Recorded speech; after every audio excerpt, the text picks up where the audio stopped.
सलमान कुछ बोलो. Hello. दो mics में इनकी टाइम मेरे पास. All right, hello. My name is Elias Martinez, and welcome to South Asia Deconstructed, speaker series hosted by the Indigo Collective at UT Austin. First, I'd like to say that although we are a student organization and that the views and opinions expressed here are not that of the official administration, and they in no way represent the views and beliefs of the administration broadly. Today we have Shehzad Malik, known for making movies, he's a comedian, very popular. So welcome. Thank you.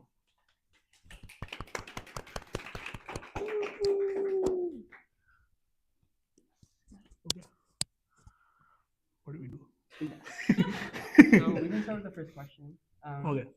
Yes, and the topic is comedy and satire. Comedy and satire. But yes, your comedy often walks the tightrope between humor and controversy. Mhm.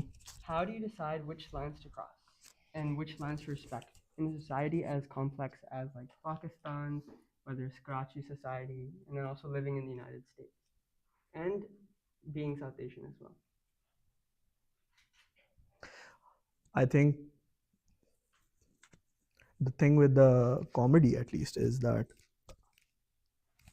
you need to know that there's an impact, obviously, and that you'll bring change with it because people are watching it in their leisure time. And the thing with comedy particularly is that to know which line to cross, it's just, for me particularly, I like to make jokes about everything I observe, but being careful about whether my jokes will cause anyone any physical harm. I know I can't make jokes about, unfortunately, I can't make jokes about religion. That's something I really want to make jokes about, but I can't because I know that my safety will be at jeopardy in that case. But I do make jokes about stuff that hurts a lot of, fragile egos regarding to men. And I I make a lot of jokes regarding that. I make a lot of jokes with our pop culture's absurdity and I guess just lack of knowledge in general, lack of knowledge in with terms to emotional intelligence, I guess. Just generally shaming people. I make jokes a lot about people who shame people for fun, I guess. So that's where I think I draw the line, is making sure that I don't, whatever jokes I do make, whatever comedy I am pursuing, it doesn't affect anyone in a way that affect me or my loved ones in a way that will cause harm to us, I guess. Yeah. That's a solid response. Thank you. And has there ever been, this is pre-related, but has there ever been a joke or scene that you regretted because it was misunderstood or had unintended consequences? Absolutely. I have actually written this down. I just need to remember. Yeah. So there was once, again, back to the jokes I don't make, which is religion, because I made this one joke and it did not translate well with people. And I had to unlist it because the thing with religion is that people, I guess, a lot of people start to lack a sense of understanding or just empathy, I guess, or just an understanding of the fact that what this person is saying may not be what you feel. So that's why I really I've found out that there's no way around it. It's just you need to really be subjective and very symbolistic if you want to deliver a message. And I feel like direct comedy and jokes about religion is just not the way.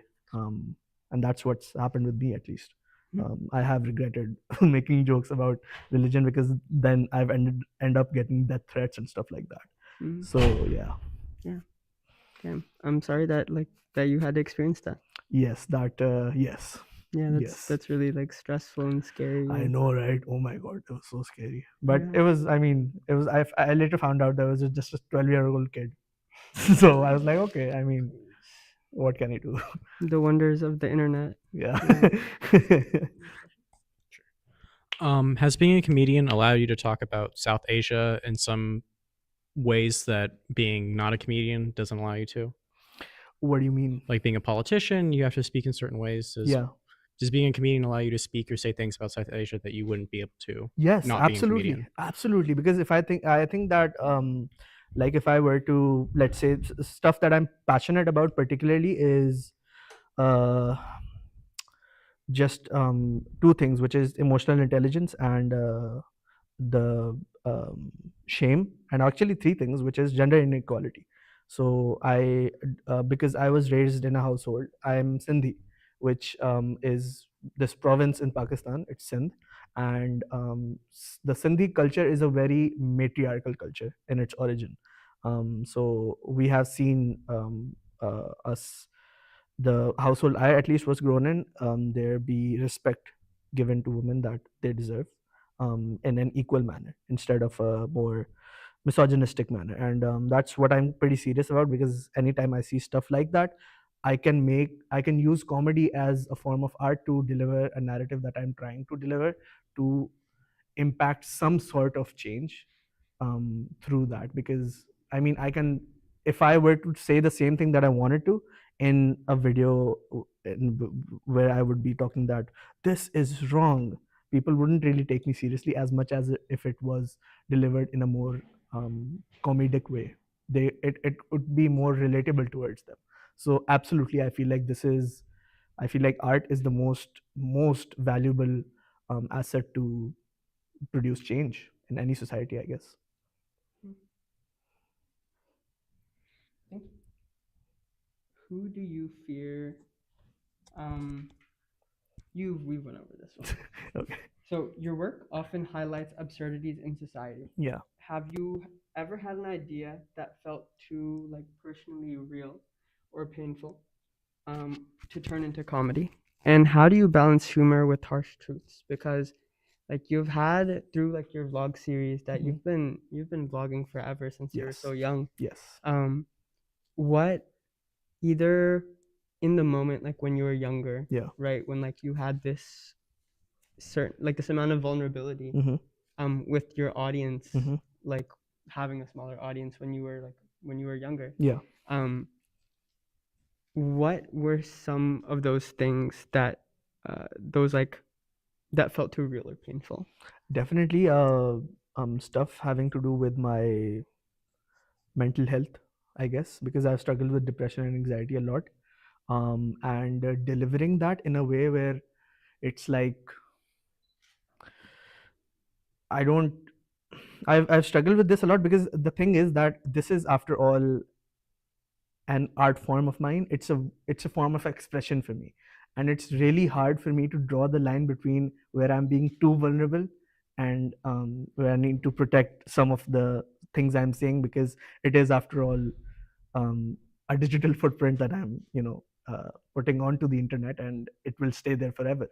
So I really need to be careful about the things I say. So I've really struggled with how to use my art to also express myself and make sure to draw the line in between how people get it. Because there's been some times where I'm a human, obviously. I've been through shit that everyone goes through, which is heartbreaks and stuff like specifically I mention heartbreaks because that's something I've recently talked about in my videos. And people start questioning who am I talking about, and they start stalking me and being like, oh, is this the person you were talking about? And that kind of makes me feel like I really need to be careful about how I deliver this narrative, express myself, and also not let people invade my privacy.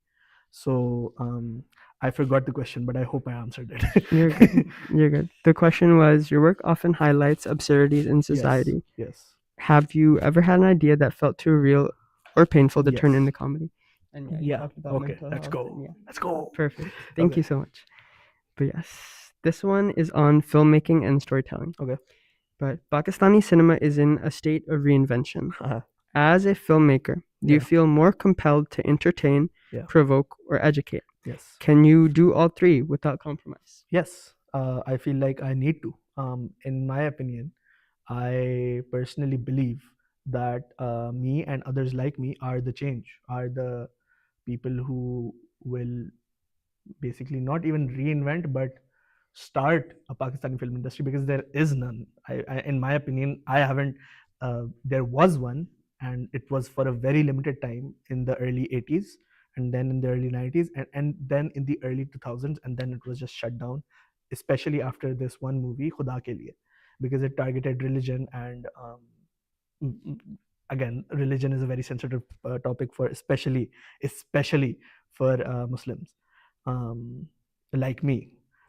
So when that was once touched, people were really offended and just gave the art form a ban, I guess. But I feel very, very responsible to bring this change, and I am very excited to bring this change because I know I can, and I know I will. And I know that many others like me, like my friend Suleiman, even, and lots of friends, like lots of people like me, we know that there is so much potential that we persist with regards to our art, our film, our stories. There's so much more than just the relations between a mother-in-law and her daughter-in-law, because that's all our stories are about these days. A man falls in love with a girl and something happens regarding that. That's the entire log line of all of our content that is being produced these days, and we are much better than that. So I am really excited to pursue the journey that I am pursuing, because I feel like I need to do this for um, I feel like this is my life's purpose, honestly, to bring that reinvention into our film industry with regards to Pakistan and show what we can do. Wow. Yeah.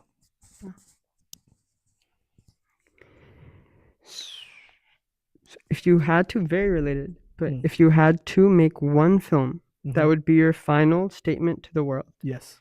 what story would you tell and why? I think it would be just my entire life's motto, which is just to be present. And that would be the film about.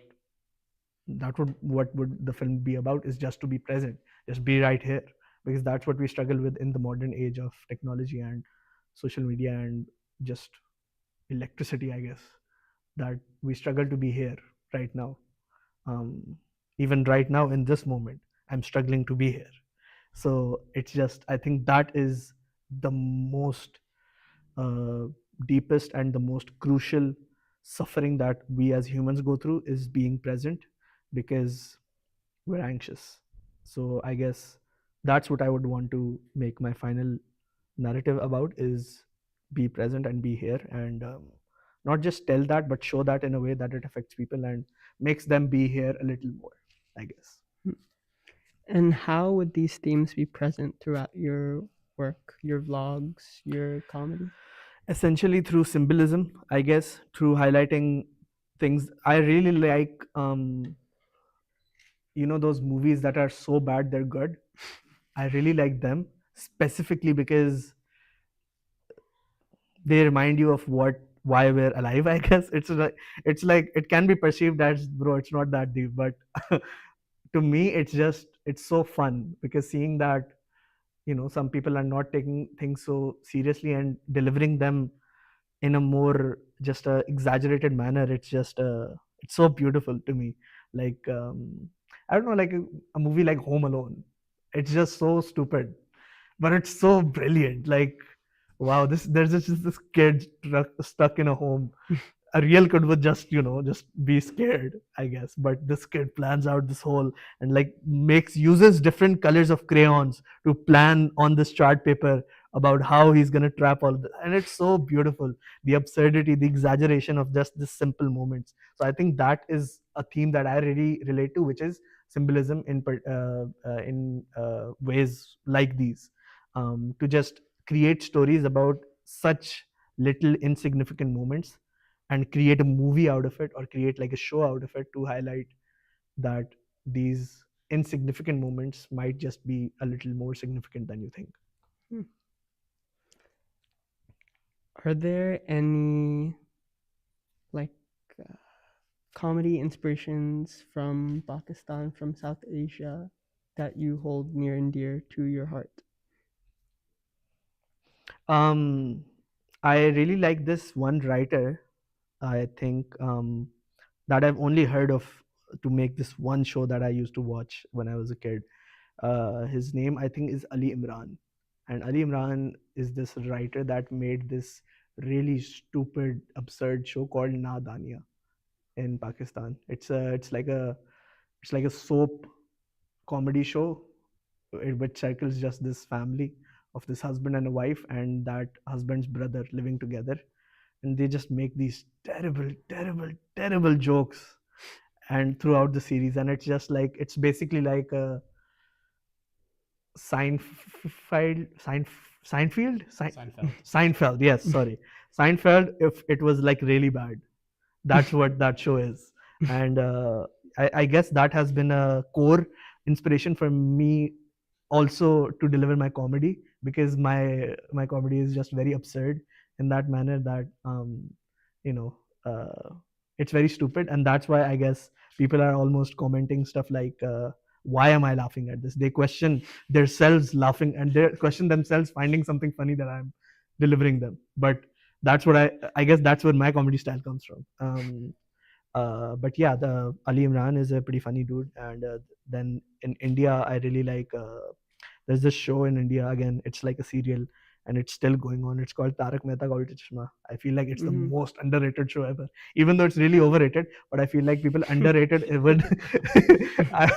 What I mean is that it's like the art aspect of it is overlooked, because they're like, if something is really popular, then people overlook the artistic part of it just because it's so popular. You wouldn't go and be like, I don't know what this association of idolizing something if it's underrated is, because I mean, I like Espresso by Sabrina Carpenter. It's a really good song. I mean, it's really well constructed. It has amazing composition. But like somehow you would find someone appreciating someone more underrated just because they are underrated. Hence, they have more artistic value. Like someone like, I don't know, MF Doom. But yeah, I hope that answers your question. I don't know if it did. And then- Okay. yeah. You mentioned a certain suffering in being Yeah. present. Yes. What virtue or what strength would you need to have to be To be completely present? Yeah. What's a limiting factor, I guess? Anxiety. I think just the fact that we have trauma and we ignore the the actions that we act upon. We ignore the purpose behind them. We don't think about thinking. We don't. What is called, this friend of mine called Qazi Akbar. He's a philosopher, and he talks about this philosophy of metacognition, which is thinking about your thoughts. So I think that is what we lack, and not only lack, but maybe even do an excess of it. So I guess just a regulation of that, and understanding your emotions and why you are the way you are, to eventually understand how to just be, I guess. But to me, at least, what has helped me be present is therapy. And I've found that a lot of therapists out there are not the best, because they just prescribe you medicine, and I don't really am for medicines, because I don't know, I feel like as a human we do have the willpower to improve ourselves without just medicine. Medicine is a great option for support, but it's not the only thing that we need. So I feel like yeah, introspection, metacognition, and therapy. You also mentioned like the absurdity of the daily Mhm. life being important to Mhm. comedy, being important to the Yes. things you find in art. Yeah. How does absurdity help you, I guess, address being present? Because the thing about absurdity is that everyone takes everything so seriously. Mhm. Like this one special that my favorite comedian actually made. It's Inside by Bo Burnham, and I love Bo Burnham. I mean, that guy is just my favorite, absolute favorite. And in that, there's this song of his which says, "Can I tell you about everything, everywhere, all of the time? Can I interest you in something? Yeah, everything, everywhere, all of the time." And that's what we're living at. So to take something so absurd as, I don't know, like this joke I made regarding. Uh, it'll get lost in translation because it's funnier in Urdu. But it was about this. So how we say in Urdu, "Do you have a red pen?" is have is the red pen there, right? So how in Urdu we say it is red pen there? Is there a red pen there? So the guy answers, like he gets a phone and the person answers and he says, "Is there a red pen there?" And he's like, "Yeah." He's like, "Okay, can you give it to me?" So he listens how it's heard in Urdu is red pen there, and he's like, "Yeah." So give it to me, and then he takes the phone and a red pen answers, like a red pen, there's a phone on the red pen. And he's like, "Yeah, what's up?" And that's the joke, and it's so stupid. But I guess how that helps me be present is just because just it allows me for that joke to be into existence. For me to write a joke like that, I need to observe and be more present. I need to observe stuff like that how does one think, say stuff like that, how is the Urdu dialect like, that it sounds like you're asking for a red pen that is a person, but it's not, it's a red pen. So I guess that's how it helps me, because I observe, and hence by observing, obviously I'm being present. I need to be present to observe. I guess that's how.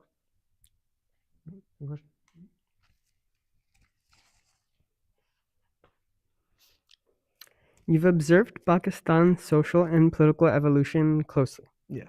What's a misconception about Pakistani humor and that outsiders just do not regularly understand? That it's way deeper than it seems, but also way shallower than it seems. What I mean by that is that some of the jokes that are made in, I guess, generally Pakistani humor, it's that some of them are just terrible, terrible jokes. Like they're just so feudal and so close-minded, and with no, uh, I guess, thought behind them. But some of them have such a, like let me give you an example. Like most of the jokes that are made in Pakistani humor with regards to people who are of an age above, let's say, 50, um, that humor. But that's the thing, see, I mean, it's the same society that's making these same jokes. There's one part that's making jokes about how your wife is basically an object, and people laugh at that. And then there's brilliant jokes that challenge uh, the the struggles that the working class goes through, the struggles that a mother goes through in Pakistan. And I'm talking the reference I'm talking about, the latter example, which is Loose Talk. Loose Talk is a show in Pakistan, and it's just basically this mock interview type skit. There's a reporter and then there's a guest. The guest always changes appearances in different episodes, but the host stays the same. And the host is a very collected, disciplined Urdu man who is very proficient in Urdu and literature. And this guest is always this different, absurd character that takes up this weird, just absolutely crazy characters. And it's hilarious. But it shows by making these exaggerated characters and being so loud in the way he delivers the comedy, it's just so contrasting with regards to what is also considered as funny. So the same person is watching, finding this funny, the comedy being made on, I guess, that is promoting uh, people to be more mindful, to be more emotionally intelligent, to be more careful about how we treat our women, about how it is that we treat our mothers, how we treat the working class and minimum wage. The same people are also finding stuff like funny that is at the expense of women and inequality and just people. There's so much racism also, and making fun of people's color and stuff like that, and insecurities, body shaming people, just shaming people in general. They are the same people that find this stuff funny. So I feel like the biggest misconception about Pakistan's humor is the fact that if you find people being absurd and just backwards, there will be exactly the same amount of people who also are of the contrary opinion. So that was a pretty long answer. I love Loose Talk. I grew up watching I know, Loose right? Talk. It's Yeah. the best. Do you have a favorite Loose Talk Episode. episode? I love the that's why I mentioned that the one I really like. It's a pretty sad one, honestly, but um it's the one with the mother that he the actor that comes up as the guest is Moin Akhtar. Mhm. Moin Akhtar comes up as this character who he dresses up as a mother and talks about the struggles of a mother. And it's just the starting of the episode is the best because um, the host goes like, "You are a mother," and he goes like, "Why do I look like a father to you?" And it's so stupid. It's so stupid, but the delivery of him, it's just amazing. Yeah, I really like that episode. I really like the clown episode. There's one that he is this very loud, high-pitched clown, and he tries to make avoid the serious questions of the host, and then all of a sudden he embraces his real personality, which is very dark and deep and sad. And he doesn't make a lot of money being a clown, but he works as a clown in a circus, so he sometimes shifts his energy and becomes this very funny, loud, and expressive comic clown. I really like that episode as well. But yeah, Mm. yes. Yes, sir. My favorite one is the harmonium one. Oh, Mhm. Abba harmonium bajate the. Oh yeah, that was beautiful. That was a good one. Yeah. Yeah. But so we'll move to the questions on personal philosophy and growth. Mhm.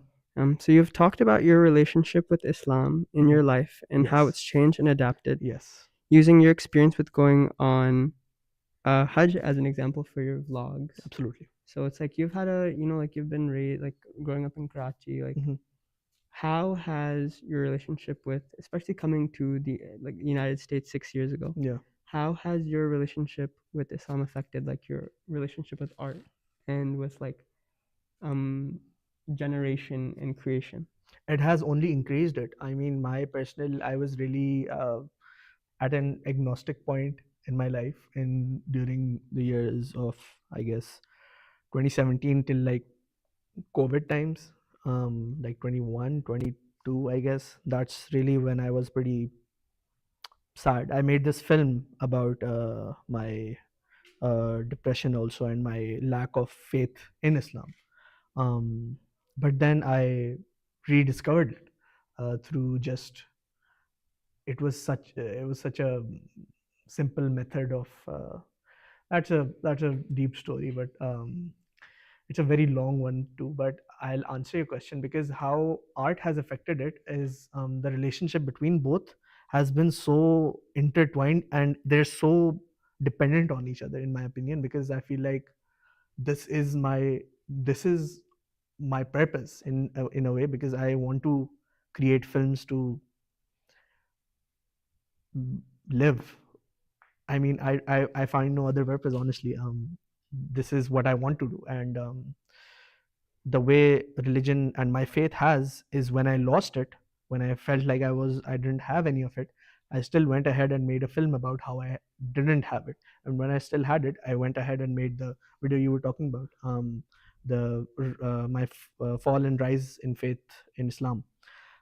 So I feel like it's a very my personal artistic process is very spiritual in its own, and I feel like my lineage with regards to my father, my grandfather, maternal and paternal, they all of them are artists. My father is an architect. Well, by profession he's an aeronautical engineer, but he has an architect degree, and he sings. My paternal grandfather was an art teacher by profession. My maternal grandfather is a poet. So we have that. We always had an appreciation for our art in our homes, and for music, and for just all forms of art. That's why I felt like it was so spiritual in that I wanted to do this for my life, because I felt like what better way than to make a living out of expression. So yeah. You mentioned Islam being a very important uh, base for motivation to Yeah. approach your art and approach your comedy. Mm-hmm. But at the same time, you've mentioned that religion is a hard topic to talk about within Yeah. comedy. Yeah. Is this an internal conflict for you, or? Yeah, absolutely, man. I mean, it's so. I would love to do make art about religion, like especially I would love to do comedy about it. because there's so many misconceptions, so much of a lack of knowledge about what it actually is. Because I feel like Islam is so widely misunderstood, especially within Muslims. It's the craziest part, that Islam itself is misunderstood of people who believe in it, not just people of that are not believing in Islam, but especially those who do believe in it. So it's absolutely an internal conflict, and yeah, I mean, I guess the way I've gone about it is just to make sure that I can somehow not be very direct, but also say what I want to say. I've attempted that, and I must say I did succeed in delivering that narrative without the people who I wanted, the people who I didn't want to notice, they didn't notice it, but the people who I wanted to notice it, they did. So it's like it challenges me almost. It's like a really fun challenge, and I like challenges in my art. So yeah. I was wondering, so you mentioned both art and comedy, or Yeah. both religion and comedy being intertwined. Yeah. But do you ever go to like religious communities and ask about comedy, or do you go into comedy communities and happen to find other religious people there? I find the latter, not the one before that, because not a lot of people in religious communities find humor to be one that is appreciated. They find that to be humorous about religion is an insult to it, which is not, absolutely not. To not be humorous is to not be human, and to have faith is to be human. So how can something that is not human and be human like connect? It's just something it goes above my head, and I don't even want to uh, bother, honestly, by talking about this topics with someone who doesn't allow other people's opinions to be listened to, because they're very closed, at least the people I've conversed with. But I have found a lot of religious people in uh, like open mics I've gone to, and they're very religious, they're like very practicing and very faithful, and they still make jokes about religion. Because like it doesn't need to be on the contrary for you to make jokes about religion. If you're making jokes about it, you clearly have a good understanding of it. So yeah, I found it to be the more relatable to the latter, not comedy in the religious communities. That's just something I haven't seen. What is a belief you've held strongly in your career that you've since changed your mind about? Money. Oh yeah, I did not want to earn money when I started this, because I felt like it was a disrespect to my art. But then I realized that because I felt like that because I was, being taken care of. Once I had to take care of myself, I was like, oh, okay, maybe I shouldn't have done that. But yeah, I mean, it took me. I started the Shehzad Show, which is my brand, which is TSS. I started it in 2015. Yes, but I started my channel in 2016, with, well, December 2015. So, but I did that only because I was like, Facebook doesn't pay me, but YouTube pays me. So I'm not gonna upload on YouTube because YouTube pays me, and that's against my art. That was just stupid.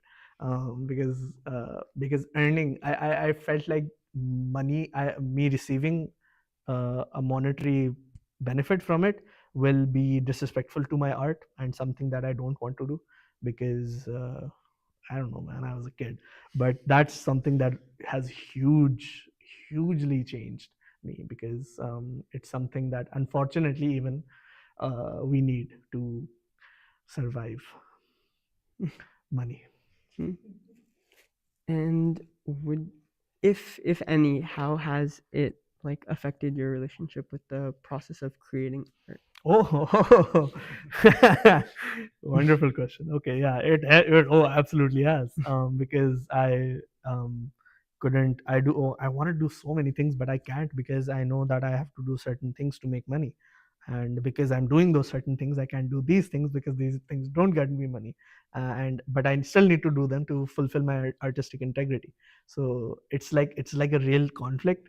But I somehow have managed to pave my way through it, and that is only because of my privilege of um, being mostly supported by my parents, and that's a huge privilege that I have, and I want to use that privilege to my best favor until I can, because that's not going to last forever. But uh, that's why I'm trying to, I guess, just make sure that whatever I'm doing, it fulfills my artistic integrity along with my monetary needs, I guess. But along with money, actually, I also have had huge changes with regards to my perspective on things. Um, I feel like I was very misogynistic when I was growing up, and very classist in a sense, because that's how Pakistani societies are. And when I came here, that's when I understood. I mean, I was like 15, 14 then when I had these beliefs. When I came here, I began to understood.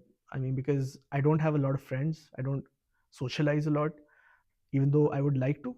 But I have had struggles with making friends in Pakistan in school, because I struggled with bullying a lot. So when I came here, I just didn't make any friends, which in effect, what happened was I was in my room a lot, and because I was in my room a lot, I had a lot of time to think and research, and that ended up changing my opinions as well. So yeah, opinions about things that are important and money. Hmm. And how would you describe your art? How would you describe artistic integrity? Like, what is your? How would you define it for yourself? It's my innermost human need. It's like survival. It's like, for me to be a functioning human being, I need to make art, because if I don't create, I cannot. I simply cannot. Because I feel like it's a basic human need for me. It's like water. It's like oxygen. I need to create. If I don't, I'll just go insane. Yeah, I mean, well, to be honest, going insane is pretty good for art, because then you create pretty cool shit. But uh, but yeah, I then won't be a very functioning human. I feel like it's just a basic human need. Hmm.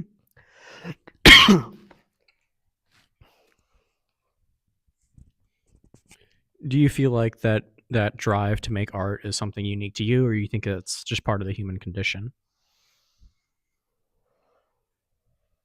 It's part of the human condition. It's just not everyone realizes it, I feel like. Or at least not even realization. It's just not everyone associates art with everything, and for me, art is everything and everything is art. um, we are essentially creating all of the time, um, in doing stuff that, I guess, brings joy to us. If not through forms of that are commonly known as art. Let's say that I have a 9 to 5 job of, I don't know, data analyzing, and I get home and I know that it's my son's birthday, and I create a gift for him. I make like this present. In wrapping that present, that fulfills my artistic integrity. And even though if it wouldn't be considered as art, for me it still is, because if you perceive something as something, if you perceive something as something, it is simply art. That is what art is about. So I don't think it's unique to me. I just have realized it much earlier, I feel like, than most people I have met do realize it. And I feel like it's a blessing, honestly, that I've realized it this early in life, because not a lot of people that I am acquainted with, my friends, family members that are of my age, they don't have stuff figured out, but I do. And that's weird. It's almost a blessing and a curse. It's like sometimes I wish I didn't have stuff figured out so I could still have room to figure out, but I know I would just want to make films. um yeah. I was wondering. You mentioned this withdrawal from making art, that you need to produce Yeah, art. yeah, yeah. Do you see that withdrawal in other people? People that typically don't make art. Do you see people and you're like, they should have some creative outlet? Yeah, I feel like hobbies are very underrated. I feel like people need to have more of a creative output, more of a priority to just feeling good. I feel like feeling good is underrated because not a lot of people put an effort into feeling good because they feel like that's a thing that isn't of significance, but it's of the most significance. Actually, it's as significant as eating, drinking, breathing, creating is. But I guess that's not really what do you call that's not really encouraged in general societies, I feel like. So yes.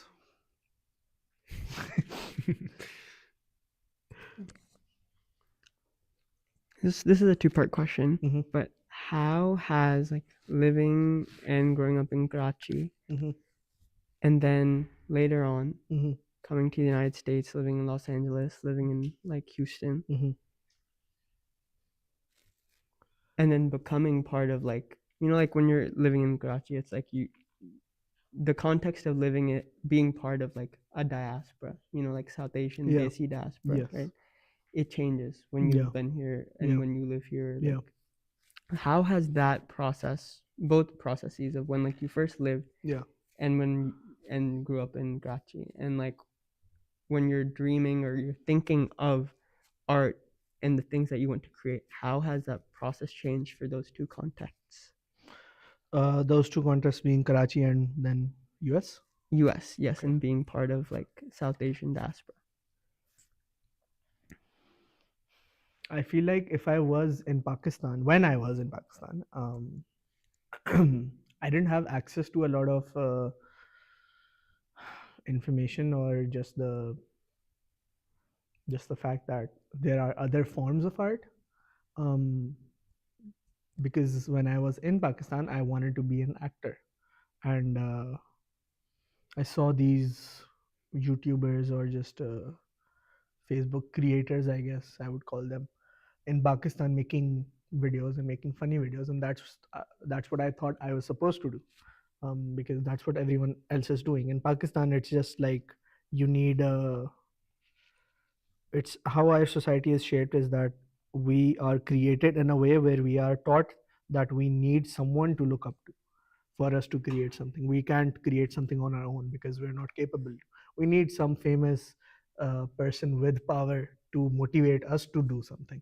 We can't do something on our own. So, um, moving here, the process of me, I guess, meeting different people of different backgrounds, of different colors, of different beliefs, I guess, it has done nothing but widen the potential that my art persists. Um, I feel like the diaspora is such a weird community, um, because it's like it sounds like it's not desi, but it is because there is some link to it. But I still feel like there's a huge lack of representation of what diaspora still looks like, because it's beyond just because I feel like there's a lot of attempts at making art that show a diaspora, but they've not succeeded in that, in my opinion, because there's been a lot of I've seen this one movie just circle around this one topic, which is this girl um, didn't want to wear a hijab, and her parents were like, no, you have to wear a hijab, and the representation was just terrible because that is not how parents talk. The way they were talking, it's just they I won't get started on that, but it's just absurd. The representation is just not there, and I feel like it needs better representation. It needs more accurate representation, and that's what I myself want to do as well.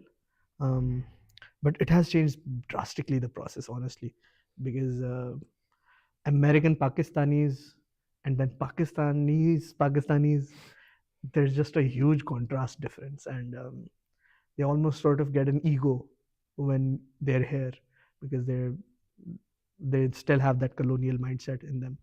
I don't know if that answers the question. Mhm. Does it? Mhm. Okay, I'm glad. Could you talk more about like the colonial mindset and like things that you've noticed or things that you've experienced, whether it's within communities, whether it's within your own family?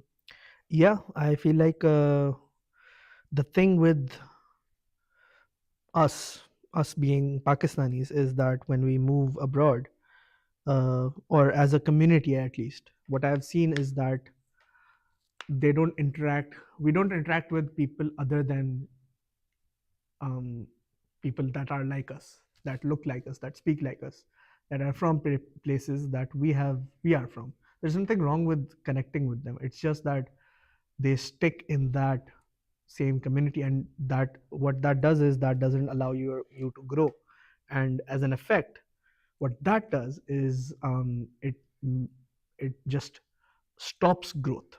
And I've found the people in Pakistan, uh, them to have more capability to grow, and them to grow more on an emotional level, on an intellectual level, on every level than Pakistanis that are here.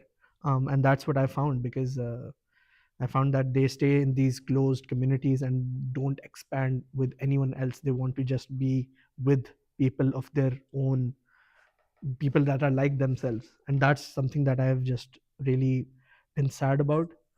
Um, yeah, it's something I'm really like passionate about, because it's something I just despise. It's just staying with each other and not allowing yourself to be more open. It's like a growth stop. It's like you're still who you were when you left. You still have that same misogynistic mindset, same racist mindset, same classist mindset, and that meeting other people grows that. But they don't even want to meet other people because they know they don't want to grow, because growth takes effort and they don't want to do any effort. They just want to be with their own people and enjoy the privilege that they get within this society. Yeah. This is like a more unique question. Okay. But if you could have a candid, private conversation with any figure in Pakistani history or South Asian history or the history of the world, Yeah. living or dead, Yeah. about the state of the nation, Yes. society, and the world, Mhm. who would it be, and what would you ask? Ziaul Haq. This is Ziaul Haq is was this president or prime minister, I don't know, just some guy in power. President, thank you, Suleiman, shout out. The president of Pakistan, or some I think, I don't know the number पता है? Like कौन सा number president था? Seventh president. Yeah, I'm not sure, nor is Suleiman. But he was the core person that basically did very not good things to Pakistan, and I believe is a very huge reason to why we are reversing in progress as a society, as a government, as community, as a country, basically. And I would ask him if he has a heart or a brain, or I would actually ask him in all seriousness. If I was like just in a private room, just me and him, I would actually have a debate with him and actually ask him to give me evidence of where it says that what you did to our communities and what you asked of us and what you said that this was the law, where in the word of Allah has it written, is it written that this is okay, what you did? Because he enforced stuff like women not to exit their houses without covering themselves. It does not say anywhere, but yeah, it was just, yeah, I would ask him what's wrong with him, because I would just have a very intense debate with him regarding his laws and his reasonings, and just get that out of him somehow, and also somewhere record that, so that I can get the fact that he was just marketing to get himself in power, and he actually doesn't believe any of it and wanted the people to believe it. So that, because if you present something in a very absurd and extreme light, it makes sense, because it doesn't require effort to think. Because if you're saying something very extreme, people are like, wow, this person makes sense, because I haven't heard this. So he must make sense, because it's so straightforward, it's so simple. it makes sense, and they start believing it. And I would just love to get that out of him somehow, that all of what he said was not actually something that he believed, and it was just a marketing tactic to get himself in power. But look where that made him end up in. Where he ended up in was dead in a plane which crashed.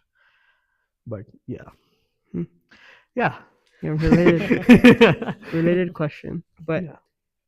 the legacy of Ziaul Haq Uh-huh. and like Ayub Khan and the turning point in Pakistan's histories Uh-huh. when it comes to like foreign intervention and military dictatorship. Yes. How have you seen or come to understand that it affects like the older, like the previous generations, like your parents' generation How and their has politics?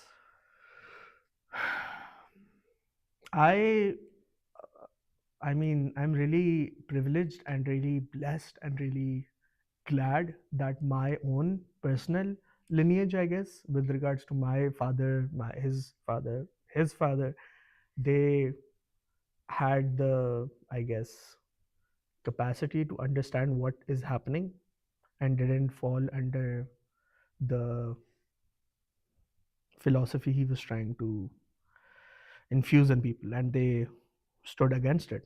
My maternal grandfather actually wrote a poem against his regime, his military regime, and went to jail for it. So I'm kind of glad because I have a very revolutionary lineage like that, and I'm pretty proud of it. So it has affected them, obviously, with some places, about how their view is of the world. But for the most part, it is for the people, and that's what I'm proud of, honestly. Yeah. And how has moving to the United States in the past 6 years, Mhm. how has that affected like your understanding of the world and like your political understandings and social understandings? It's just made me more independent, I guess, and made me have more empathy for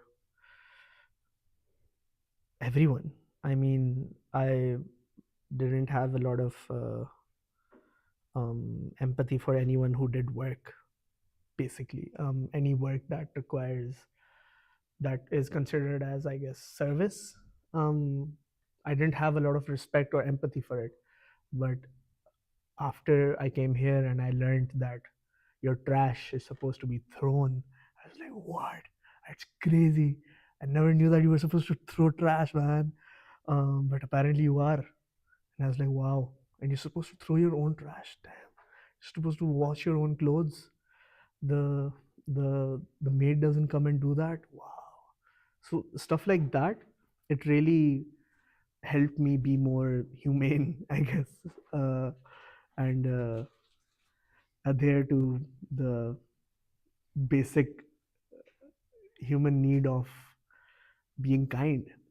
It made me more kind. I feel like it made me be more thankful and have more gratitude.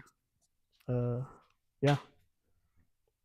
Coming from Pakistan and then Mhm. going to the United States, Mhm. do you have maybe any insight to what you see in the West that you could impart on someone like me who has only been in the West? Something I can learn from the outside. Wow, that's a pretty good question, man. Um, huh. I feel like there's a lot of mm, there's an excess, the excess of anything is meant to cause harm. So I feel like there is an excess of independency and a lack of codependency in the US, where I feel like codependency is almost a little discouraged. It's like we can't be dependent on each other for a lot of things. I feel like codependency only comes when you have privilege, but that is not true. That's something that I feel like is lacking in the West, because it's all about just being independent. The personally what I understand, but I feel like is there's an excess of that, is the understanding that once your child is 18, they're expected to move out. That, in my opinion, is just a little uh, harsh, or I could say,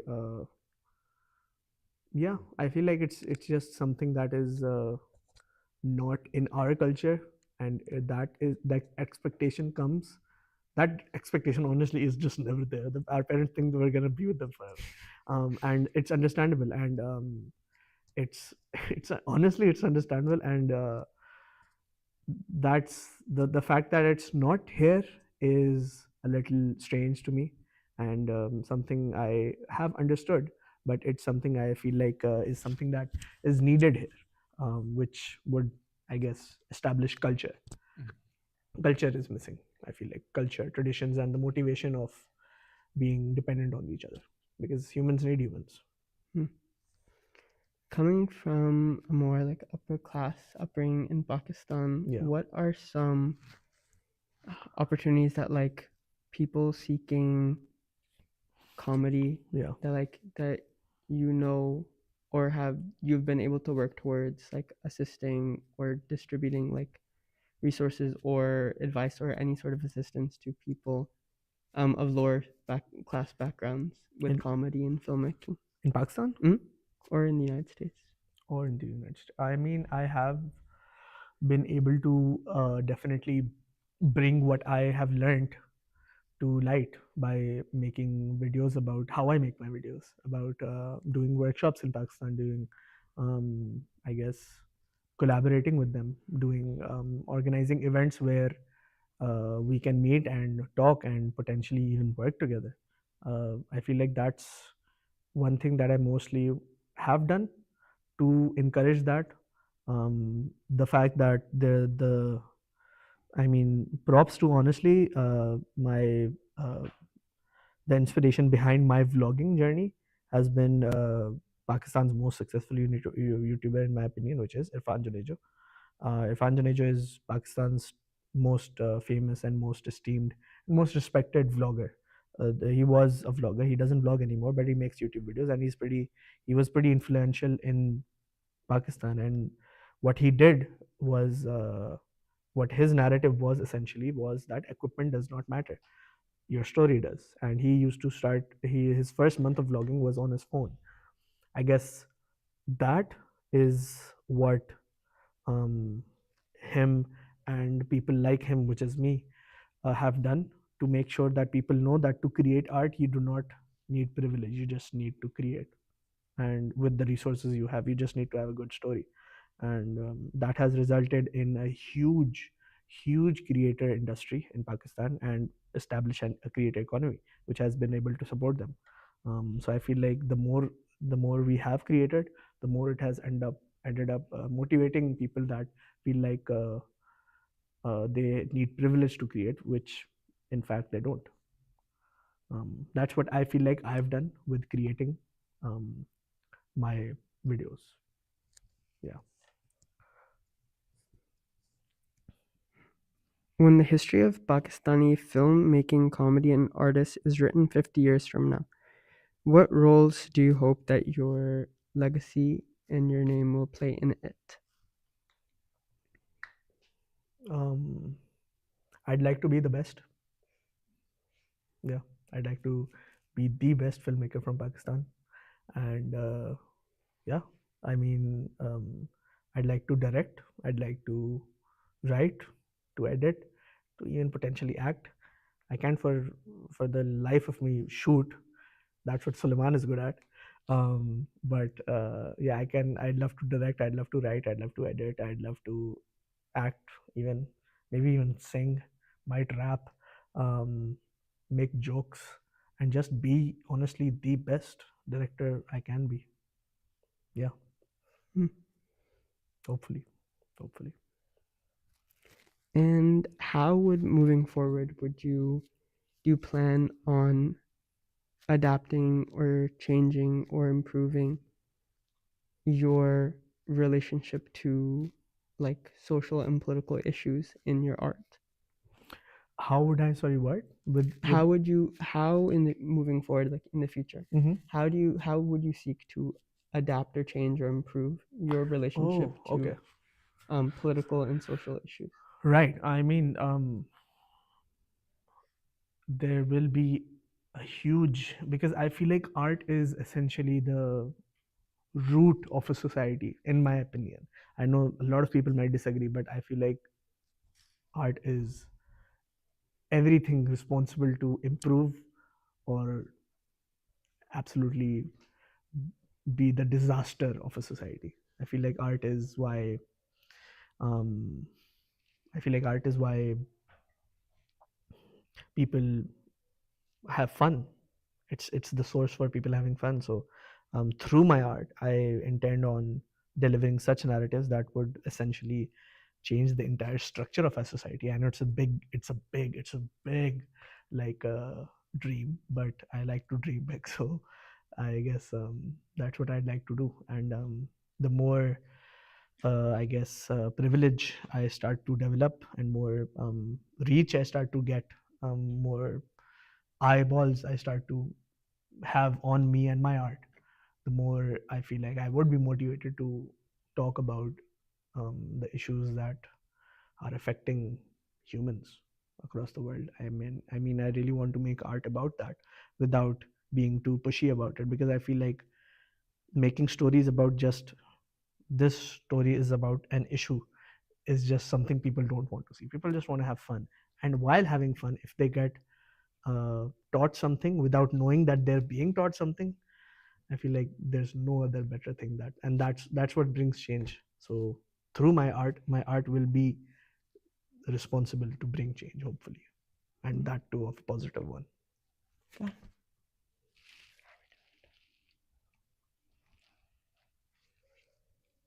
How are we doing on time? Good. Okay. Yes. If you're able to, could you talk about your, like, what was the experience of working with Coke Studio? Oh yeah, okay. But I had to experience. I did their. I mean, well, technically, I did. My first 4 months were me basically. I was hired to direct the behind the scenes of the season 11 of Coke Studio Pakistan, and I created this whole, basically what you could call a series bible of how the entire season 11 BTS would look like. And then as soon as the time came, I mean, I planned that out entirely. I created that, I structured it, and it was ready, and it was submitted to them. But as soon as the time came for me to receive my payment, I was ghosted, and that's what's up. Damn. Yeah, I'm sorry that happened to you. ये routine की बात है, ऐसा होता रहता है. That's rough. Yeah, I That know. is rough. I know. That is rough. Yeah. But yeah, how has that, like, moving forward, like with your, how you work with companies and big companies, such a big Yeah. company as Yes. Coke Studio, like how has that changed your relationship? Because you know, you have Lipton, you have sponsorships through your, like, that you were able to Yeah. get through your career. Yes. How has that changed with how you work with larger, like, money makers? It's definitely been very challenging, because I haven't still been able to understand how to put it lightly. I don't understand how to talk to these people. That's why I have managers. That's why I have a management that manages talking to them. But the way I've mostly been able to navigate through this is just understand that there is clearly there was obviously disappointment in that, that I mean the that's just a half of it. The fact that I wasn't, I mean, they asked for the whole structure, and then I was ghosted when the time of payment came, and when for me to actually do the physical work. And then 9 months later, I see the season 11 BTS being uploaded, and it having the exact same structure I created for them. So I was like, that's cool. But yeah, that was pretty sad. But after a while, what that did for me personally was that I was like 17 during that, like when I planned all of that. Wow.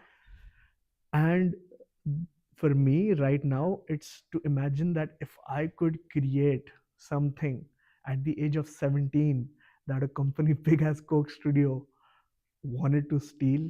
I mean, what can I do like 10 years afterwards, bro? So I have no doubt I'll be the best filmmaker in Pakistan. And then, that's why I have that Inshallah. dream, inshallah. Ins- So yeah, Wow. that's what's up. How has your relationship with like the everyday, from like waking up Yeah. to I mean, especially Ramadan, Yeah. like Roza Rakhna, that becomes like part of the everyday. Yeah. How do you incorporate that into your art, Hmm. and how has it changed? Just particularly Ramzan? Just like, so you've been alive for 22 years, Yeah. Yeah. alhamdulillah, right? Yeah. It's like each year that you live, like your understanding of the world changes. Yeah. It's like you learn, you come to understand different things about the Mhm, world. mhm. And it's like from your day to day, Yeah. how has your relationship with like how you dream, like the process of dreaming, Wow. Damn. how has that become That's a today? beautiful question. It's just something that has really helped me again is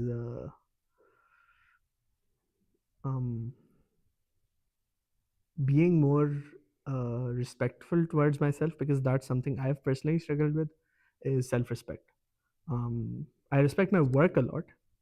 I know my work is you know it's amazing, but I don't really think like that about myself as a person, and I struggle with that. That's why I go to therapy. But yeah, wow. I just try to make sure that I am being more and more mindful each day, and more responsive to my dreams, and not being ignorant of them. I try to take everything into consideration and acknowledge everything, every idea that comes to me, every story that comes to me. I make sure to write it down, have a plan for it, make sure that it happens, because I don't want to let any idea of mine, any motivation of mine, to go to waste. And I guess that's the way uh, I will respect myself, is to make sure that everything is noted, everything is known, that it is possible to do. That's how I've personally seen myself grow over the years, is I found myself to respect myself more, and my ability to create anything, honestly. You mentioned wanting to revitalize the Pakistani film industry. Yes. How have you also had ambitions to grow an audience in the West, or Yeah, absolutely. I have started after I just like a month ago, not even a month ago, a month ago. Well, 3 weeks ago, I hit 100,000 subscribers on my YouTube. So thank you. uh, so because of that, I don't know, something struck with me, and I just, the next video after that, I made it in English for some reason, because as a Pakistani, I mean, we have had uh, uh, like if you visit Japan, let's say, there's Japanese written all over the city, all over the like banners, all over the billboards, everywhere. But if you visit Pakistan, there will be Urdu written, but along with Urdu, you'll see more English, because we've been colonized. And because of that, I found myself to already be speaking half English, and we speak more of a mix of Urdu and English. And the same goes with India. They speak a mix of Hindi and English. So I was like, I already speak half English. Why not just make full of it and reach a wider audience in the West as well?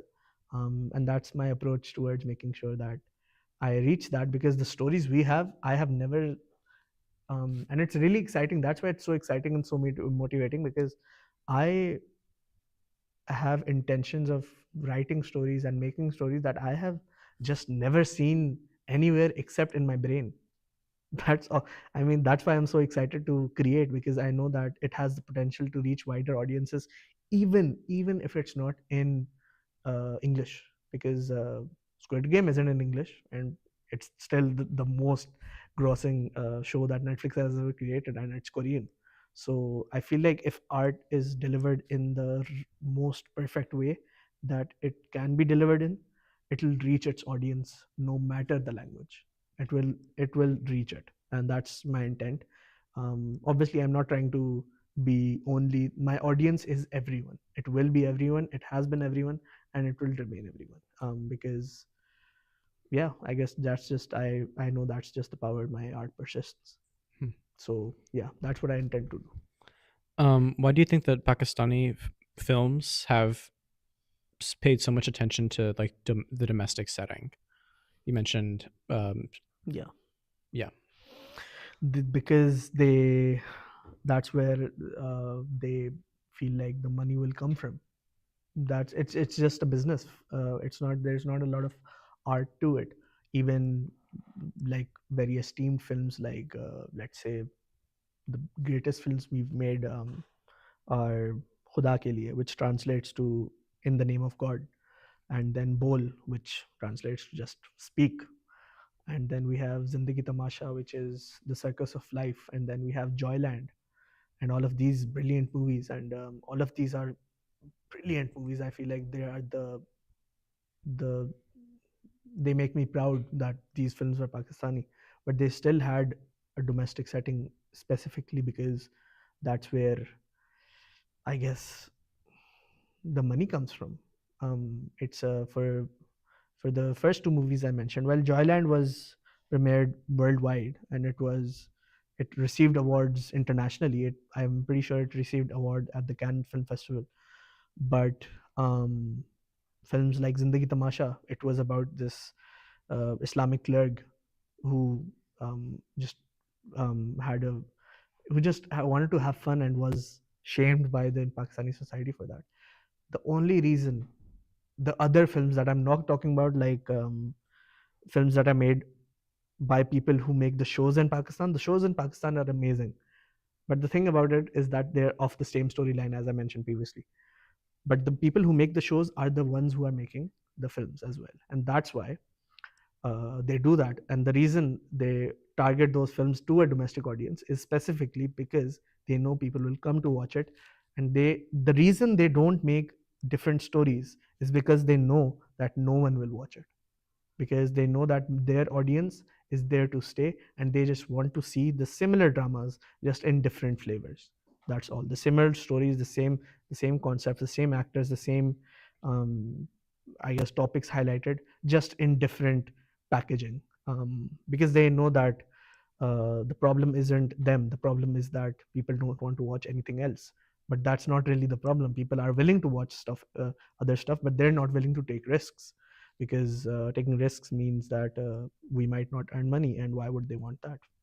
So yeah, Would comedy be a new venture in the Pakistani film industry? absolutely, absolutely. There's a lot of there's a the what do you call the more typical, the more commercial movies, they have a comedic element to them. But um comedy is what do you say, it's like bad. So yeah, I mean, there was this one movie which I personally found the comedy to be really good. The writer was this pretty funny guy, uh, Vase Chaudhary is his name, I believe. He wrote this movie called uh, ये जवानी फिर नहीं आनी. Yeah, that means the we'll never get our younghood back, I guess. Yeah, youth back. We'll never get our youth back. That's what it roughly translates to. And he wrote a pretty funny movie, but it still had that humor in it that was a little, it just had flavors and spices of misogyny and I guess body shaming, or just some sort of inequality, or just like that. Like, you can be funny without doing that stuff. You can be inherently funny, but I feel like that's something that they not a lot of people explore. Either it's just very stupid comedy, or it's just very dark and deep, like Joyland was. like Zindagi Tamasha was, like Bol was, like Khuda Ke Liye was. All of these movies are very beautiful movies, but they have no comic element, and I feel like that's necessary.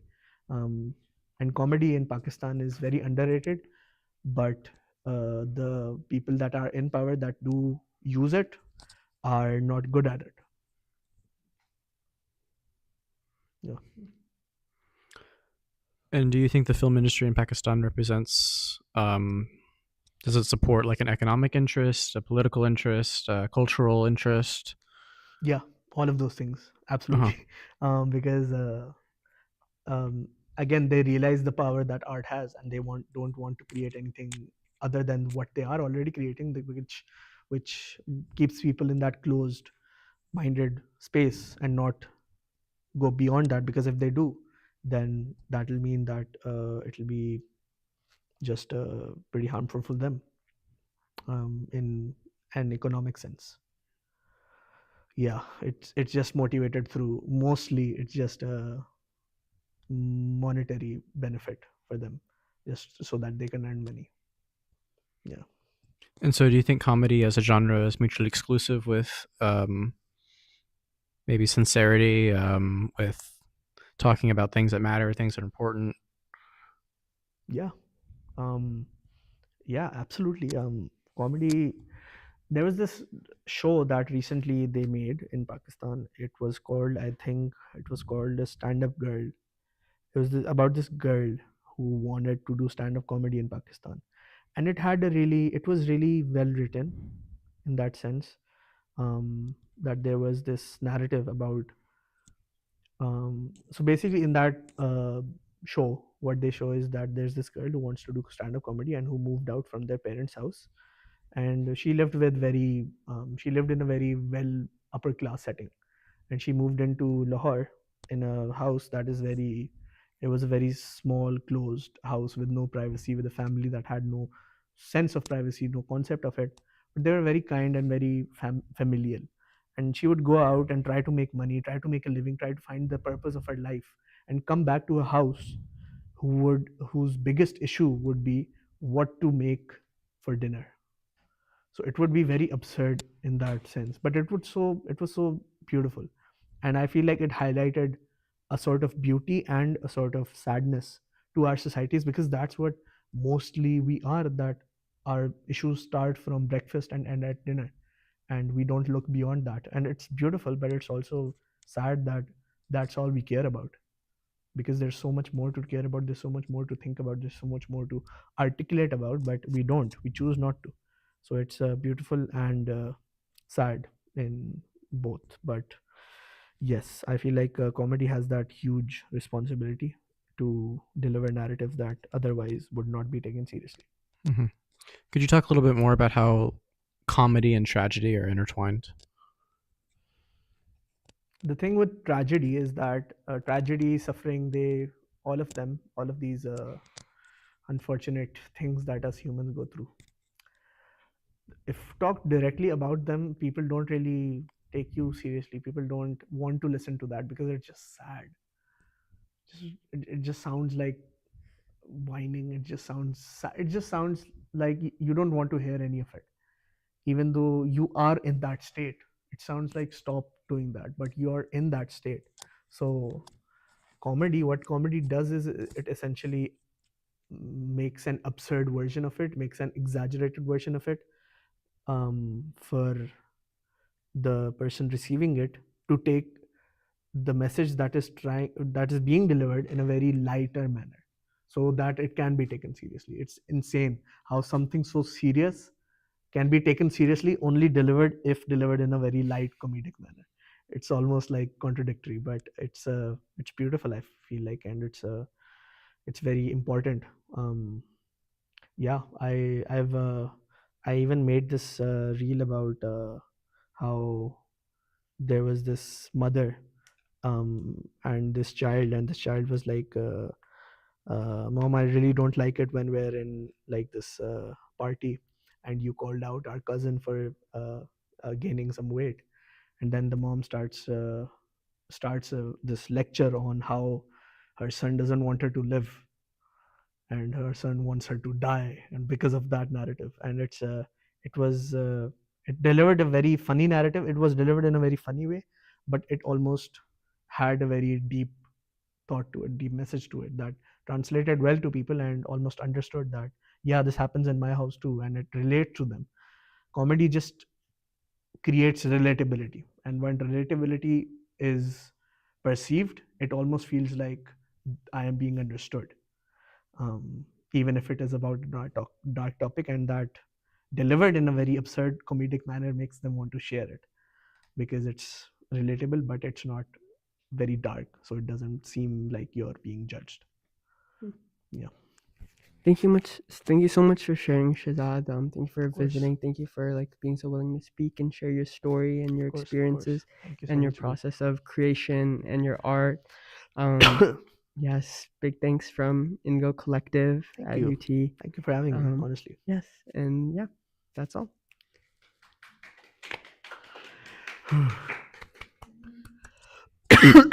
We also need to shout out our sponsors that made this event possible. It's a list, so bear with me. From the College of Liberal Arts, the Center for Asian America Studies, the South Asia Institute, LGBTQ Studies, the Department of History, the Liberal Arts Honors Program, the Plan 2 Honors Program, the Moody College of Communications, the Center for Entertainment and Media Industries, Communication Studies, from the Texas McCombs Business School, the Harkley Institute for Entrepreneurial Studies, and lastly, the UT Student Coalition for Caste Abolition. If you like what you've seen here today, please join us this Friday. We're going to have Zara Karhari. She is, sorry? Chaudhary. She is a poet, academic, and filmmaker. Her work has been aired on Channel V, National Geographic India, and on the American television for Turner Classic Movies. If you like what you've seen here today, please join us in our next meeting. It's this Friday. What time? 3. With that being said, thank you for being here today. And a lot of time, work, and effort goes into making this event possible. We're going to briefly flash up. We're going to do that. We're going to briefly flash up a QR code, and if you can donate to make more events like these possible, we encourage you to do so. Thank you.